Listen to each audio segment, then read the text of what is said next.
Hello and welcome to our live stream podcast today. And we are grateful to you for tuning in and to spend your precious time with us this Saturday. It is the weekend. And our program, Gracious Hope Live Podcast, features various topics that stimulate our thoughts and contemporary issues that we discuss here. They all affect our Christian journey of faith. And so today's discussion will focus on the irony of the Liberian justice system. And we are confident that our content that we will provide today will captivate and engage you. And so please sit back, relax, and join us on this journey of our program today. And please feel free to share your comments below in the comment section because today we want to hear your voice and to be part of this discussion. So you can do so by sharing your comments. Now, the legal system in Liberia is supposed to provide justice and fairness to everyone, but unfortunately, corruption, nepotism, and political influence often hinder this process. And this means those in power exploit the system, creating inequality and hardship for the less privileged. And the sad truth or reality is that those with connections or wealth often receive preferential treatment, which is unfair and leads to a lack of trust in the justice system. And this is particularly devastating for marginalized members of our society as it perpetuates a circle of inequality and undermines the rule of law. However, there is always hope. As all believers in Christ, always there is hope. And you can make a difference by participating in our live discussion today on the Gracious Hope Live podcast. And the program will feature our special guest, Mr. Emmanuel Savice. And he is the Chief Executive Officer of Liberia United for Justice and Accountability, LUJA for short. My name is Pastor Alexander Red, and I'm here with the co-host, Reverend Suah Deddeh. And of course, we will be joining this conversation with our special guest, and you can be part of that by participating and addressing this issue of injustice in our country, Liberia. And we all can work towards a more just and equitable society. But your voice matters. And together, we can make a big difference, a real difference in Liberia's fight for justice and fairness. So when there is injustice, it can lead to various negative consequences for individuals and society. People may feel marginalized, oppressed, and powerless, leading to anger, frustration, and hopelessness. So, injustice can also perpetuate inequality and discrimination, resulting in long term social and economic impact. And it is important for all of us to work toward justice and equity in all aspects of the Liberian society to create a fair and inclusive world for everyone. Addressing and combating injustice to promote fairness and equality in society is very important. Injustice can cause people to lose what? Trust in institutions, leading to anger and frustration. And so, when there is injustice, it can lead to various adverse or negative outcomes, such as unequal treatment, discrimination, and social unrest. And we have seen a recipe of that in the Liberian conflict, the ongoing conflict. Yes, we may not be physically at war right now, but in the minds and in the hearts, we are still entrapped in that war mentality. And that is why we look forward to see progress in our country. And that progress can only be possible if we understand the language of justice, fairness, equal opportunity for all, fairness. And if we look back and look at our whole history, even before the Civil War, what causes everything that we are facing right now is because of lack of love for each other and injustice. The tendency to dispense unequal wealth to the entire society, masses as a whole. So then there's conflict, and we have experienced that over the years. And so today, yes, we'll be looking at some training issues in our society today. Well, recently, the American ambassador McCarthy made a stunning remark regarding the importation of cocaine, that is drugs in the country, and the freeing of those who were arrested, as well as, among other things, cautioning the press to ask tough questions instead of going um, along with the hey and the nay and the pageantry and the prompts and all of that. They need to be digging deeper into the issues that are facing the Liberian people. And so it is with due diligence, I will now bring on our co-host here, Reverend Suah as Deddeh. Reverend Deddeh, we are back here, and it is a really complex issue when it comes to justice in our country. Yeah, sure. Before I say anything, this is the day the Lord has made. I'm rejoicing in it, and I'm glad, and I hope you are the same. Uh, our country we love, but we have issues to deal with, like any other country. But it's good to face the issues head on. And the American ambassador has been trying to point us towards those issues so that we don't lose sight of them. I think that's what he's trying to do. His intention is not to put Liberia down or to put Liberians down, but rather to call us to action in a sense where we see what is happening and speak up and speak out so that we don't invite what led us to civil wars in Liberia to rear its head again. And that's why whenever he speaks, we take it seriously.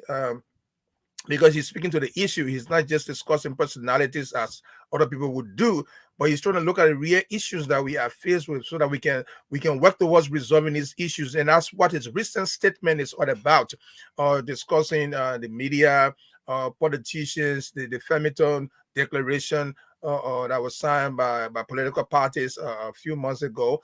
Um, Committing themselves to non-violence, to rule of law, and accepting elections results and the rest of that. So today we'll just look at his statement and dissect it a little bit as far as we can see it, and let our people chime in with the comments and views and observation, which we always look forward to. So Alice, welcome, buddy. How are you today? Of Yeah, course. yes, I'm doing fine. And to all our viewers, if you're just joining us, this is the Gracious Hope Live podcast, and our program or platform is intended to promote and preserve the Liberian Christian heritage. We give our perspective based on God's word, and so with that biblical foundation, we are aligned with why our country, Liberia, was founded. If we see our preamble, that yes, if we are to survive as a nation, we must turn to God because He is the sovereign Lord who ordains every leader, and also He's the one who helped us to establish a nation called Liberia today.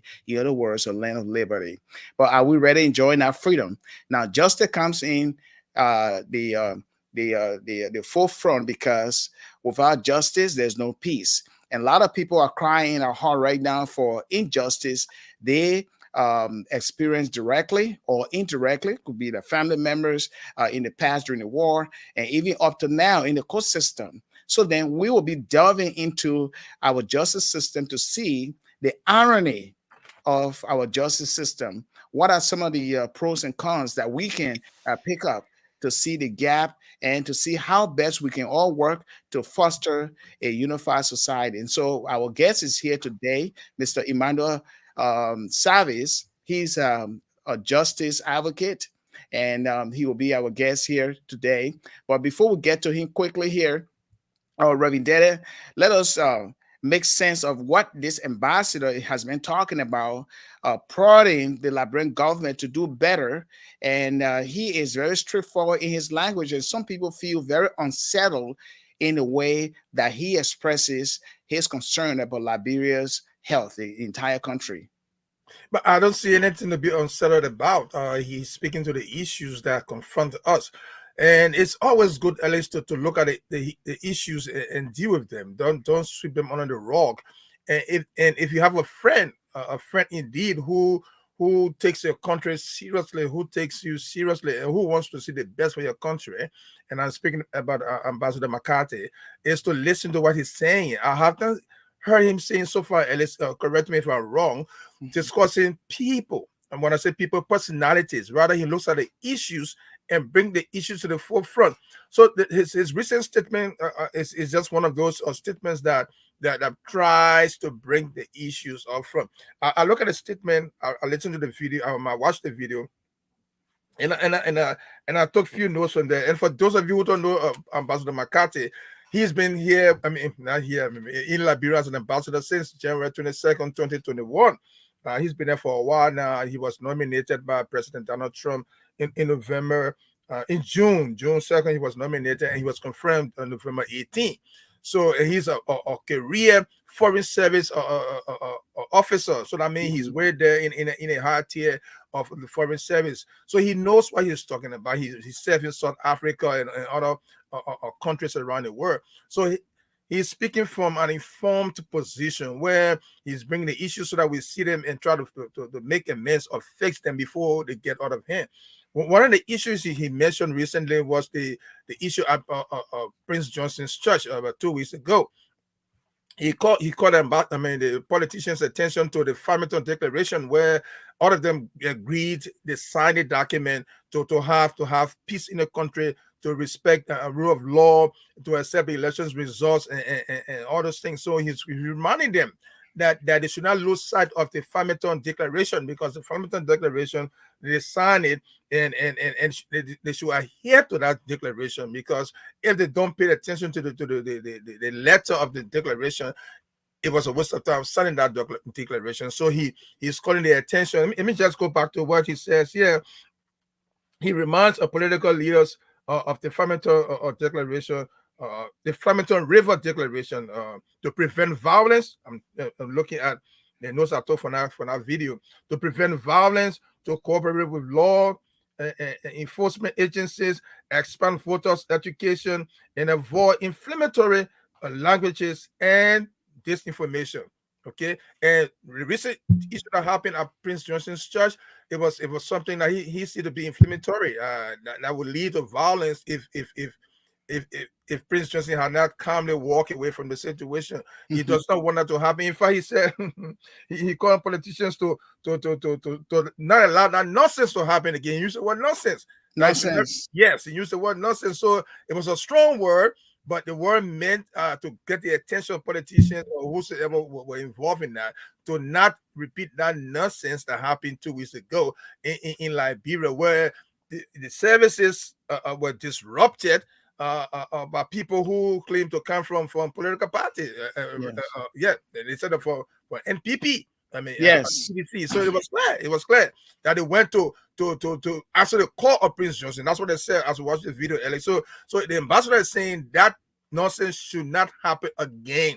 Exactly. Yeah, not happen again. Yeah, go ahead, Alex. Go ahead. What about he front on the Liberian justice system for losing this 100 million cocaine case, and apparently he's calling Musa Dean a loser. He has not come up with any case that he has won over his term all along. He said government loses appeal to halt even the 100 million cocaine verdict. This is a travesty to justice, where all the evidence is there, and we know that even bringing cocaine of huge quantity in our country can be devastating for the young people. So there's something much deeper here. There's something much deeper when it comes to the sense of justice that we are all seeking here. Cocaine of this magnitude in a small country of almost 4 million people. Who are the manufacturers? How did this came to being, and what is going on here? Why were these people acquitted? And so the ambassador is also concerned. Even Liberians are concerned. Why the drug dealers ran away? Why? And what's going on here? And this is a very big problem when it comes to our justice system. Sure, but ambassador did not use the word loser. So we want to. Yes. Yeah. So if you just trying to maybe go beyond what he's saying and interpret or his statement, but he did not use the word loser. What he said was, and I'm glad you raised that, Alex. I went back to his video, and he says, like many Liberians, including the Justice Ministry or the Ministry of Justice, like many Liberians, including the Ministry of Justice, he's starting to see. I'm quoting from what he said. He's starting to see the acquittal of suspects in the recent human trafficking case and the U.S. $100 million or cocaine or trafficking case. He said we he sees no reason why with the evidence that seems to have, he sees no Mhm. reason why these people could not have been convicted. Okay, he doesn't understand where the acquittal came from in the face of all the evidence that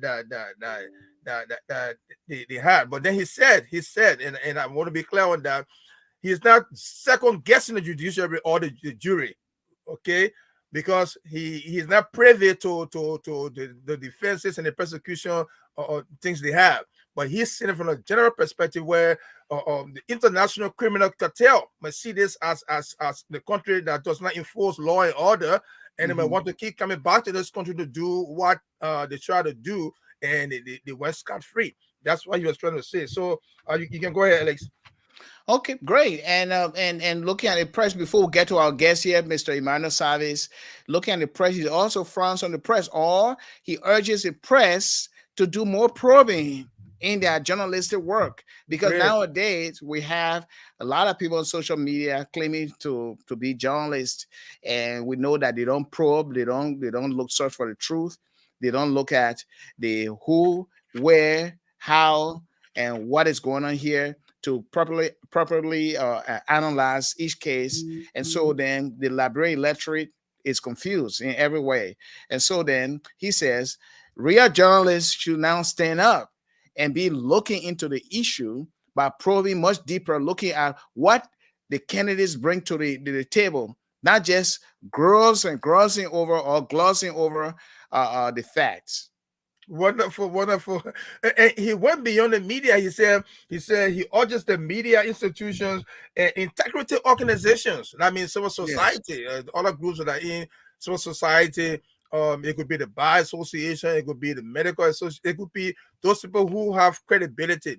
He's calling on them and media institutions to keep politicians, according to him, to keep politicians in all parties accountable, Yeah. accountable to their important declarations and comments. He said the media, which is you have been part of the media, and it is true. The media should not just deal with those cases, they call it horse racist cases where who's ahead, who's behind the rest of that, but ask critical questions. Ask critical questions of the politicians and maybe vet their platforms. Okay, so that you see what's in the platform for the citizenry to know what is there, and then also educate the citizenry to know what lies ahead in the face of the October elections coming up. So he's calling the media to play the part, to play the ethical and professional role of keeping politicians feet to the fire in a constructive way, not subjective way, in a constructive way, so that Liberians can see these Mhm. political parties as what they are in order to make the right decisions, Alex.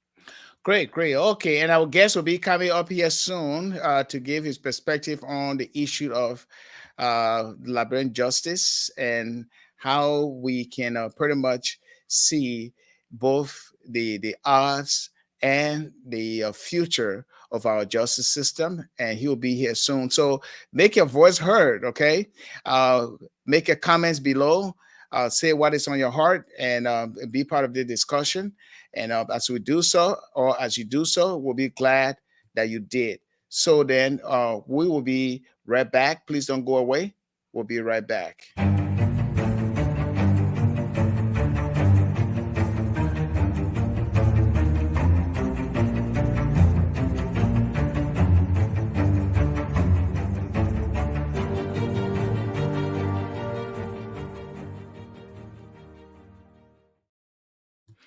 All right, welcome back. And we are back here. And if you're just joining us, this is the Gracious Hope Live podcast. We are here every Saturday at 3 p.m. Central Time, 4 p.m. Eastern Time, and of course, 1 p.m. Pacific Time in Liberia.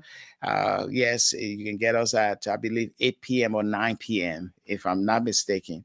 Okay, so with due diligence, it is a pleasure to bring on our special guest here, Mr. Emmanuel Savice. He is the CEO of let's see, the LUJA. Liberians United for Justice and Accountability, which was established in 2018. He collected a lot of signatures regarding the cry for war crime court in our country, and he submitted those signatures to Congress, the U.S. Congress, if I'm not mistaken. But he will clarify that. But he is an advocate for justice. He strongly believes in justice, and he saw the horror of war, and so it is our pleasure to have him here as our special guest. We'd like to say, Mr. Savice, welcome to the Gracious Hope Live podcast today.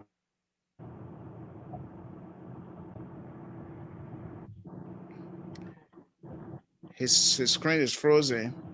I don't know. Are Thank you you very much, driving? there, Mr. Rand. Can you hear me? Yeah, I can hear you, but your voice is going in and out. Yeah, I think you should park the vehicle. Other than that, would I be. think you may Can you want to can you hear me? maybe stop by the roadside, and it will be more stable. Your video will be more stable if you stop by the roadside and then continue. Can you do that, please? Okay, let him do that. And while he's doing that, yes, so he has been against a perverted justice, and he feels that our justice system needs to revamp itself. That is, to get all of the tools needed in order to dispense justice to all, equal treatment, no discrimination, because we all have witnessed social unrest in our country arising from injustice. So when people are put to the wall or pinned to the wall and they see just a few in society enjoying the wealth of the country, yes, surely, that's what we see in our country. The Civil War came about, as well as some other underpinnings that undermine our own growth as an African oldest independent nation since 1847. We have been huddled or hobbled by individual selfishness, as well as a political system that is not for all. And so this is what we'll be talking about today here on this segment, or the second segment of our podcast. But our guest is kind of in and out. I'm not sure he's driving. We're hoping that he will have a stable video feed through here so that we could hear a whole lot from him, because he has been in Liberia. He currently lives in Canada with his family, but he has been advocating for a war crime court for justice, so that the justice system can provide redress to all those who were harmed unfairly throughout the Civil War and even up to date. And hopefully he will come on, but we're waiting for that. Reverend Deddeh, Yeah, it is so unfortunate how the irony of our Liberian justice system mhm. um, the justice system does not give a fair share to the underprivileged. Indeed, and the ambassador speaks to that as well in his video. I like to always go back to it and use his own words. He said, from an outsider perspective, it is alarming that these cases, the cases made, the human trafficking cases, the human trafficking case and the cocaine case, that these convictions could not be obtained in Liberia, even when the evidence seems so overwhelming. He's worried, according to him, he's worried about what these developments portend for Liberia justice sector, which, according to him, the U.S. government has spent many millions of dollars in developing capacity for judiciary and the rest of that. Mhm. He's concerned that these two cases, because if I can bring it back to it, there were two cases. One, the human trafficking case and the cocaine case. All of them, the culprits went free, and he's concerned about that because he said if that continues to happen, people will just think, in my mind, if that continues to happen, people will just think you do anything, you go to court, you might not get convicted, no matter how big the case is. And nobody wants to see that happen in our country. We want to see people who violate the laws to be tried and convicted. But then again, somebody will say they want to court, and the court has exonerated them. So what do we say, Alex? Yeah, well, I mean, the thing is, I haven't gone through to see the nitty gritty of why those arrested were released. but I think it will do justice to even those who are released or the defendants if we're to look at why, on what grounds, on what legal or technicality they were released. Because for every legal case, if there's any kind of technical error in the procedure, can be a sufficient ground Yeah. to throw our case. For example, the election commissioner, right? The National Elections Commissioner had a case in court brought against her regarding special interest, conflict of interest. You Mm-hmm. remember that? Mm-hmm. And there was a technical error in the procedure, and that, of course, warranted uh, the, um, the voiding of the entire case. And so, if the case is thrown, the case can be thrown out if insufficient evidence. But in this case, there were overwhelming evidence for what we see. However, there might be some other legal levers that we may not know as legal experts. We don't, we might know. And Mm-hmm. so, based on that, until we can see the reason why, but the media is only swamped with the or overwhelmed with the news that, well, there are evidence that there's evidence and these people are acquitted, but they should be prosecuted, but they haven't really gone into the legal explanation of why the jury uh, gave this verdict.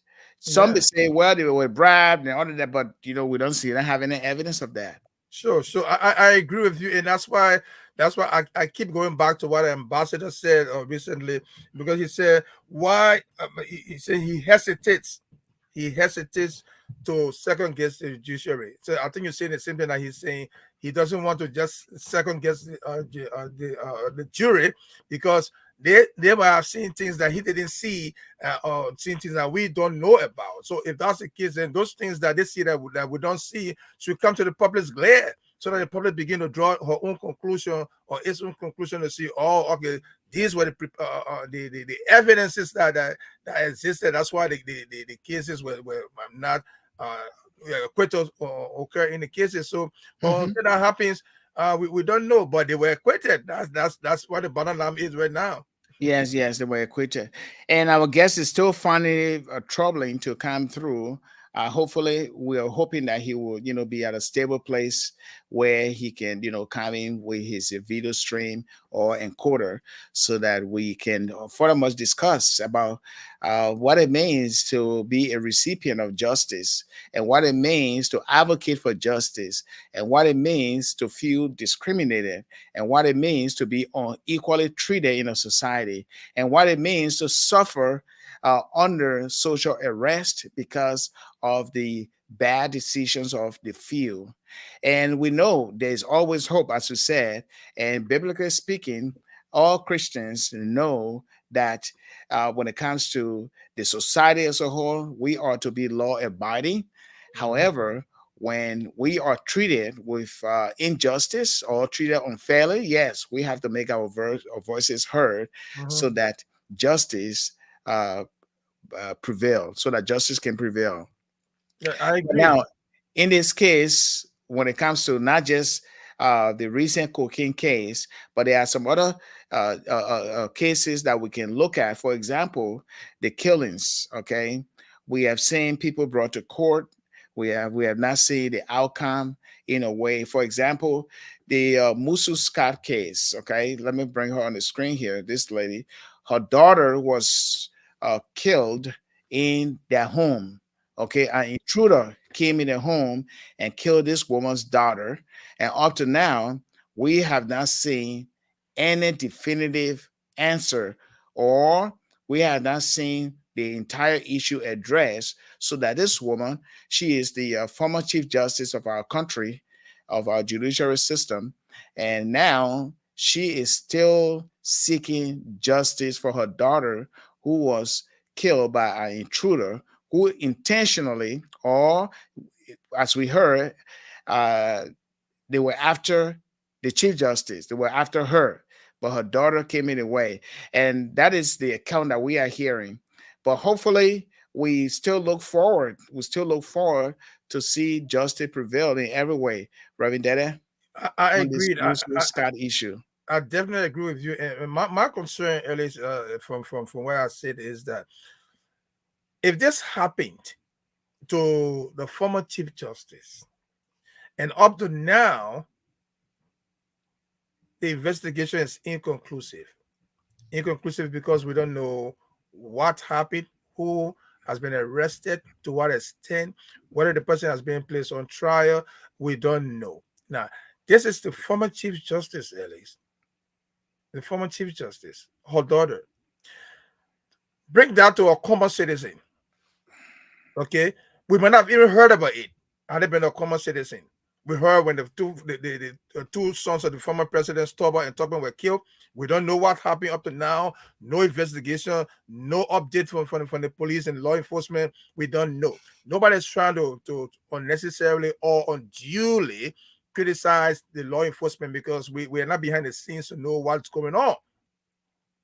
But from what we see from the surface, we don't see anything in terms of investigation and the results of this investigation. So even if the police was investigating, I mean, update the public on what's happening. We're not asking you to give your methods and tactics in how you do it, but letting people know what you're doing so that they won't think you're not doing anything.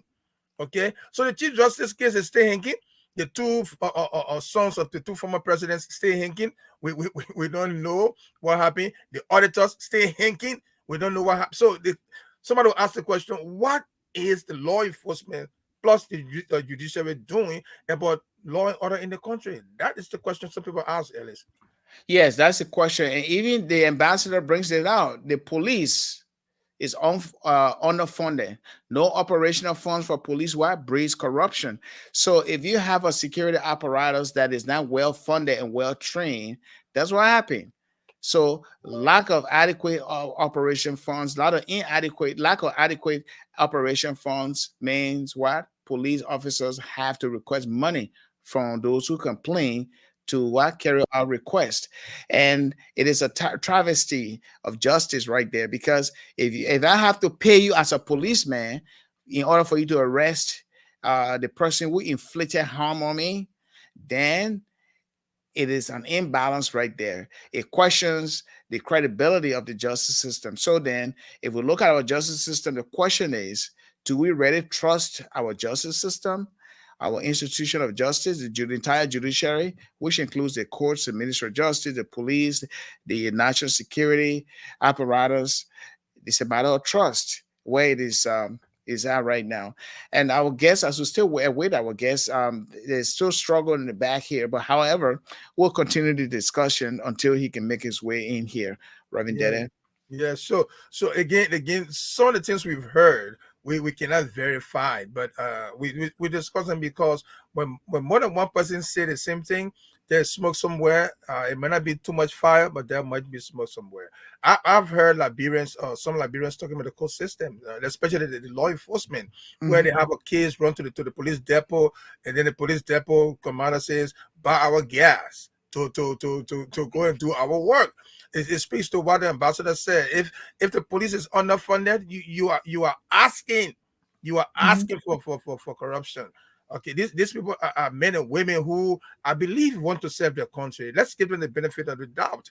They want to serve their country, Alex. But if they don't have the means, the logistics to do it, we cannot keep blaming them when they don't have the means to do certain things they have to do. So if I went to the police station, Ellis, and I'm aggrieved about certain things, and I may not have funds, and you're asking me to buy gas for your pickup, or you don't have transportation, then the complaining have to get maybe taxi. You're putting too much pressure on the people. It has to stop. It has to stop at some point where the government will see the need to fund the police, law enforcement fully, so that they are able to carry out the national duties to the citizenry that is paying them. Because okay, I almost said tax. Yes, we're still paying taxes to government to pay our people. Some people still pay their taxes, but this is a serious matter. And I know we pay the police sometimes, but they have their own issue to have to deal with when it comes to logistics. Yeah, and what will be your take as well? And to you viewers, you may chime in as well. Look at the entire civil war up to now, where Liberia is heading.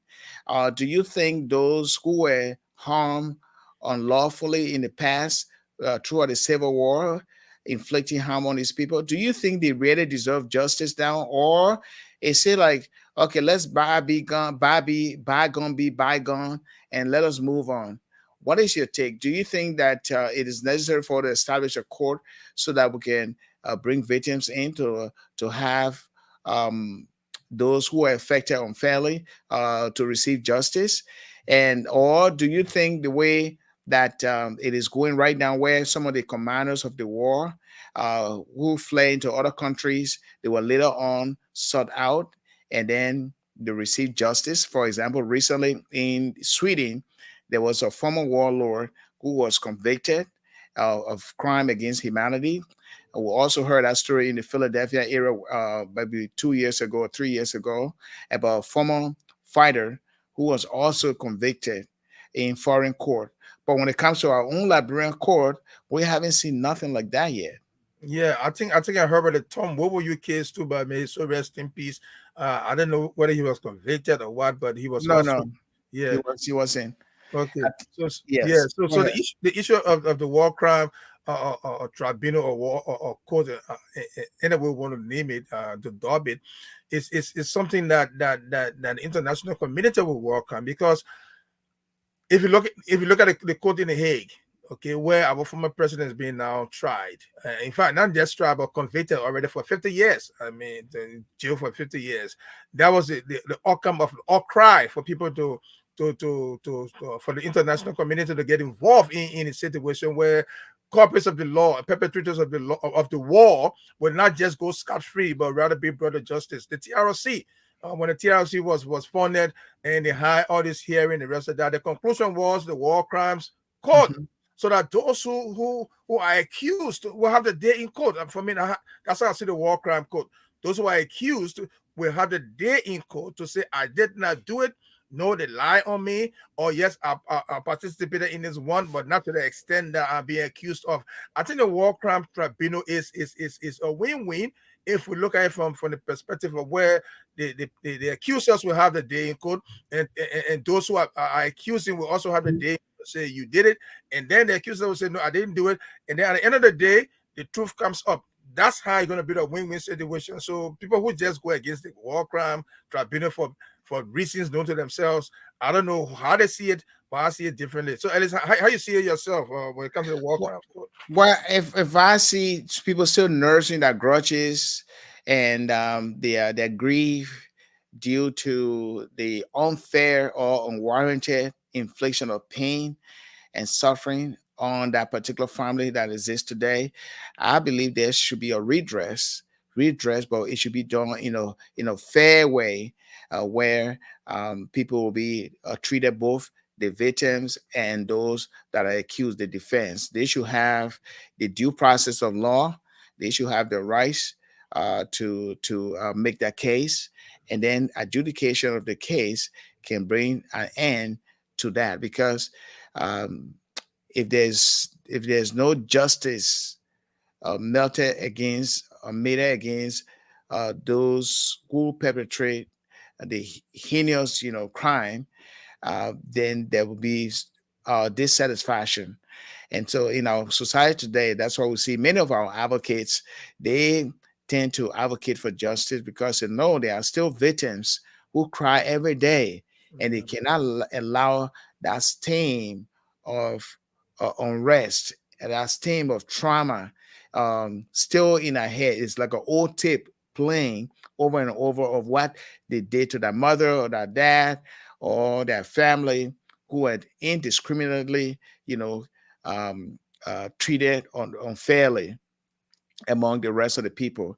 It could be travel discrimination because during the Civil War, with Taylor and his forces, and in Samuel Doe, it was all about the crown people uh, was in power, were empowered. The crown people, they had the authority, and so when they find anyone who speaks crime, uh, on the other side of the fashion, that is the tailor zone, yes, they will have to eliminate you.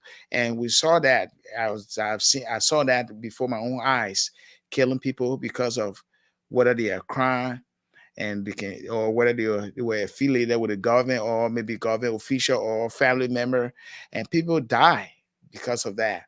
And so and people still seek redress. They want for the justice system to work in their favor, for them to get justice in every way, so that they can feel satisfied. And this is where we see that when it comes to reconciliation will not happen when the human mind and the heart, um, it is not satisfied. Because reconcile, we can call reconciliation, but justice should always stand out as a yardstick, Sure. uh, yeah, toward peace and security in our country. Is Sure. it, do we have a lot of bad people who have bad intentions to still cause chaos in our society? Do they still have the potential? Yes, they are, because they did not fully undergo any kind of a traumatic rehabilitation after the war, especially the young people at the time, way back.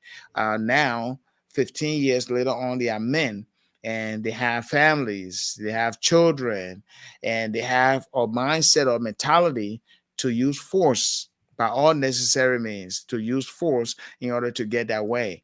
And so, how do we out those people from the society, or how can we create some sort of environment where they can focus more on seeking a peace of mind, a peaceful environment, and also respect the dignity of human life as a whole? And so those are things that, or issues that I believe that policymakers should be thinking about, to see how they can um, uh, put in place certain policy, rehabilitation policy. I know it is part of the government policy, but it has not been reinforced. According to Senator Dillon of Bosarada County, he said yes, it was in the budget for rehabilitation, including the prison population, but that money, it is not being used. And who is getting that money? We don't see any rehabilitation going on. And so it is a problem. It is a systemic problem that needs to be addressed fully if we want to have a fair justice system. Because if people do not have trust in the justice system, it can become a big problem for governance as a whole, not from the executive branch, but also the legislative and the judiciary branch. So it affects the three branches of government, and even the fourth estate, the press, the media, which of course McCarthy, the U.S. ambassador, urged very sternly that they should be focusing on the issues that matter to the people, instead of going with the fly of the pomps and pageantry of the electoral process. So, and I will speak to that, and then I go back to scripture, because the Bible is clear on justice as well. God Mhm. wants justice for His people. But on the issue of the media, Ambassador McCarthy said that the media or journalists should focus on the inconsistencies of these political parties, which is very important. You say one thing today, tomorrow you say another thing, the next day you say another thing. The media should highlight these inconsistencies so that the citizenry sees that it's people talking through both sides of the mouth. Okay, you Mhm. say what is red today because you want to appease certain thing, and then tomorrow you said it's blue because you want to appease another thing. It's dangerous, because if the media does not highlight these things, the citizenry might not see it, and then it's buried. And I agree, as a former media man, I agree with the ambassador. But coming back to the issue of justice, at least the word of God is very clear on that. I was looking at Psalm 82, Psalm 82, and it says, "Give justice to the weak and the fatherless. Maintain the right of the afflicted and the destitute. Give justice to the weak." When people go to court, they might not be weak physically, but they are weak when it comes to their rights being violated. So that they Mhm. want they want justice from the court system, where they will be given a due process in that situation. Some people complain they don't see that. So the Bible is clear about that. Even in Isaiah 117, I may read it from the word of God. Say, learn to do good, seek justice, correct oppression, bring justice to the fatherless, and please the widow's cause. So God is concerned about justice. God is concerned about peace. And unless you are right, in the face of justice, peace prevails. Because people know when the rights are violated, they can run to the judiciary, and the rights can be respected. But if they Yeah. don't see that, if they don't see that, Ellis, which I agree you 100%, if they don't see that, they might want to resort into violence, and violence begets violence. Look at what happened at Prince Johnson's Church. Violence begets violence, and I'm glad that violence did not beget violence at his ministry. The rehabilitation you talk about after the war, young children were drugged to go to the war. You and I know that it's clear. The NPFL, the RPFL, all these people had child soldiers. We were there. We saw them. Hmm. They were drugged to fight. Now, after everything, these people need to be rehabilitated and brought back into society properly. If that does not happen, they have that war mentality, and who knows, they might get back into violence if we're not careful how we deal with the situation. You saw the stampede in Yucatan at that crusade a few years ago. They said it was the quote unquote Zokos. I just call them disadvantaged youth, but they call them Zoko. So I don't like that name, but that's how they call them. They were accused of causing that violence because they wanted to quote unquote steal. So who knows the truth of that matter?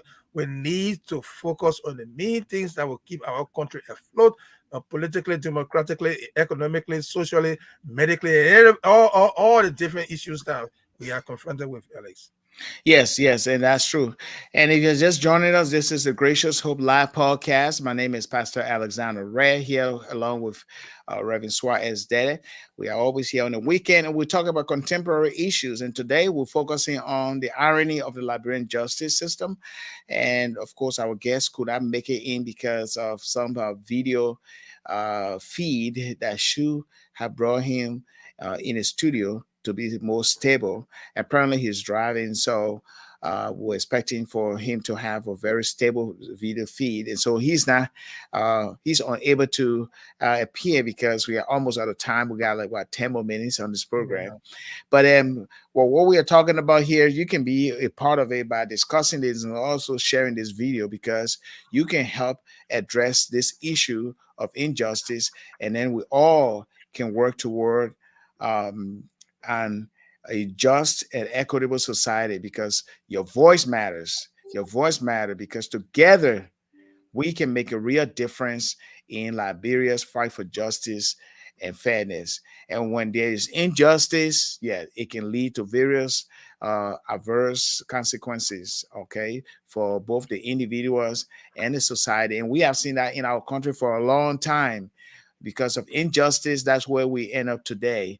And so people may feel marginalized, they may feel oppressed, they may feel powerless, they may feel the anger, the frustration, the hopelessness. And once people begin to uh, experience those feelings or those emotional feelings, then trauma. And the next thing will be, well, I have to take law into my own hands.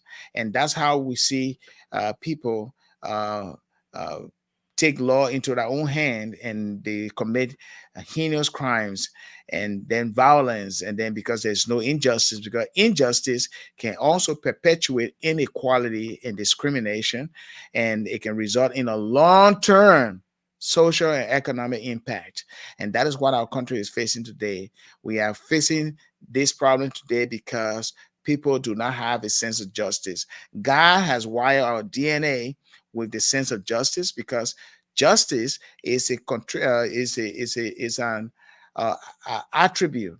Is attribute an attribute of God. It is communicable attribute of God. In a sense, what I'm saying, I'm using a theological term here now, uh, but what I'm saying is that God, he can transfer his justice, or he transfers justice, the sense of justice to us and truth to us. For example, we all know the right from wrong because it is inbuilt in us, in our DNA.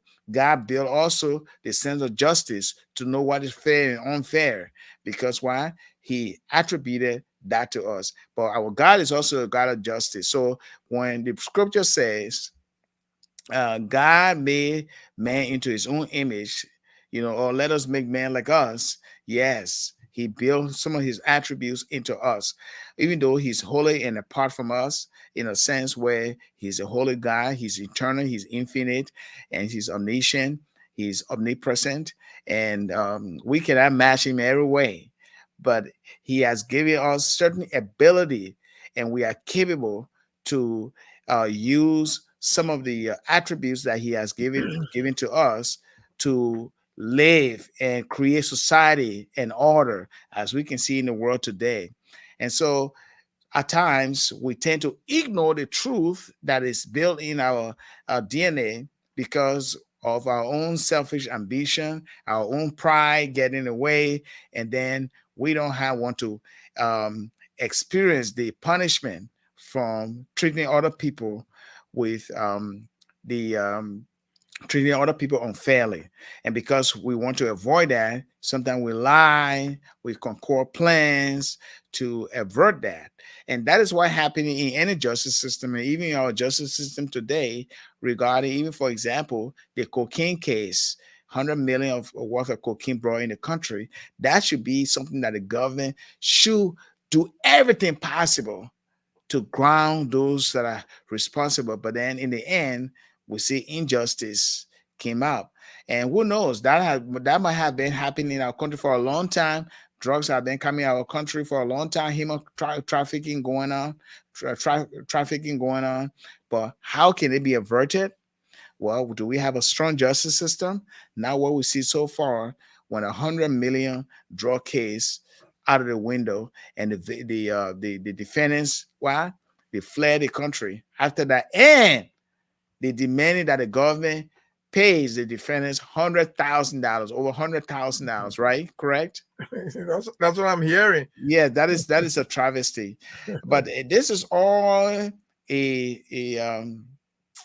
this is all a result or outcome of injustice that we have experienced over the years, and inequity and discrimination and oppression and frustration and anger and economic impact of our country today. So addressing and combating injustice to promote fairness and equality in our society, it is very crucial, because injustice can cause people to lose trust in all of the institutions that exist, and it can lead to the anger and frustration. And that is why justice is always important, Reverend Deddeh. We're on the same page with this, because if you look at injustice, occurs when individual oppose individuals. I mean, oppress individuals. It's on a level with individual to individual, and then it comes to the level of government, a systematic laws that suppress people, in a sense where you cannot do anything for yourselves because the laws are made in a way where you are oppressed. That could be systemic oppression. I'm not saying that's what happening in Liberia right now, because we have good laws, Alice. I can boast to say we have our pinnacle is good. It's parting after that of the United States of America, like our flag. But the implementation of the law is it's where the problem exists. The implementation.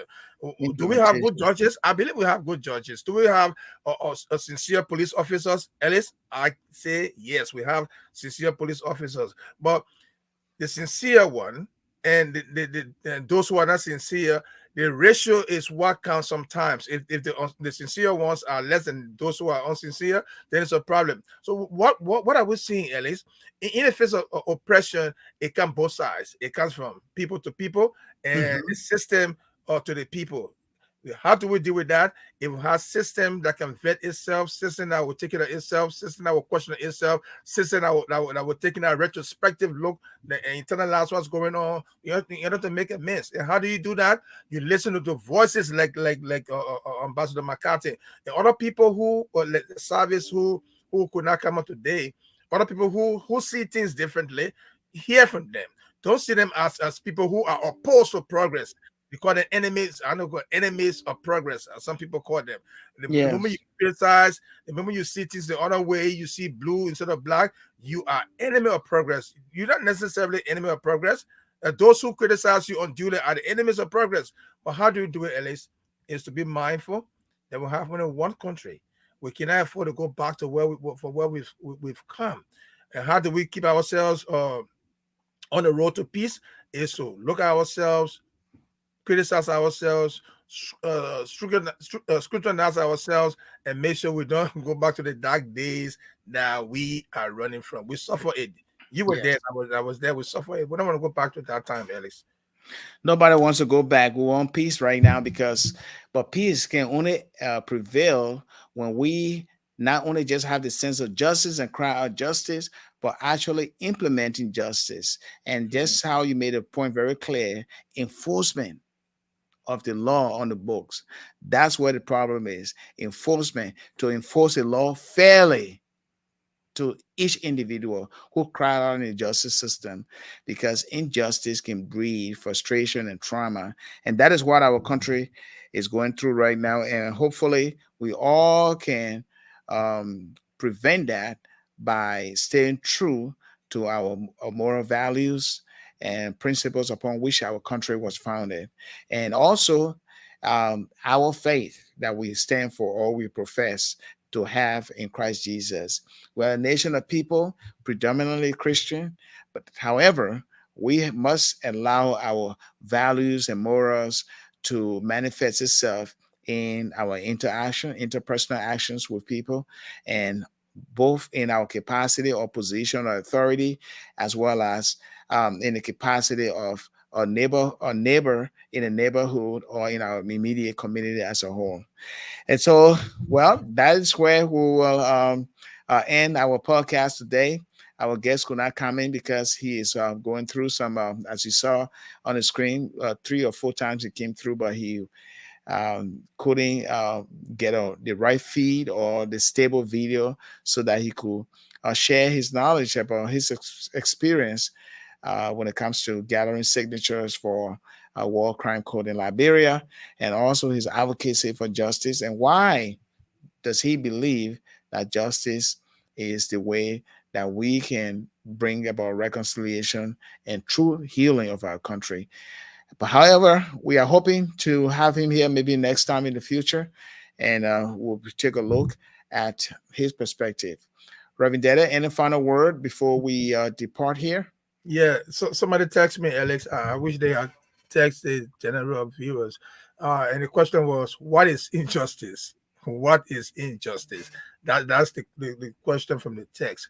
You can comment on that as we close, but my comment is injustice is the absence of justice. Now, instead, make it more confusing. What is the absence of justice? And that means the violation of what is considered right or just or of the rights of others. So when the rights of others are violated, when the rights of others are not respected, the freedom of speech, of expression, movement, assembly, all those things, if they're not respected, your rule of law, when I go to court and I don't get due process, those are semblance of injustices. And that's what we're saying. They are rearing their heads in Liberia. We don't want that. And we got to keep talking as the ambassador is doing. Liberians got to speak out. Let people criticize you all they can, but your criticism should be objective, not subjective, and not discussing personalities, but discussing the issue. So, what is injustice? Is the absence of the respect of rule of law, the respect of rights, and the 9 years, Alex.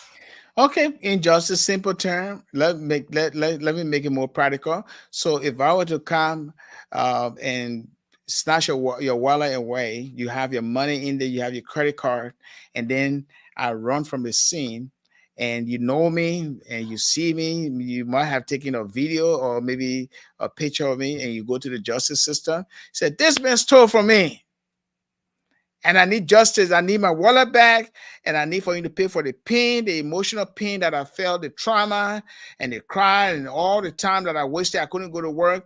I need redress. I need compensation."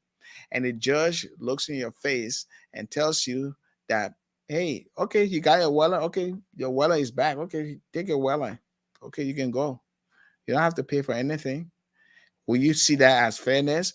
So injustice, in a sense, is when you shout, "It's unfair. I am treated badly.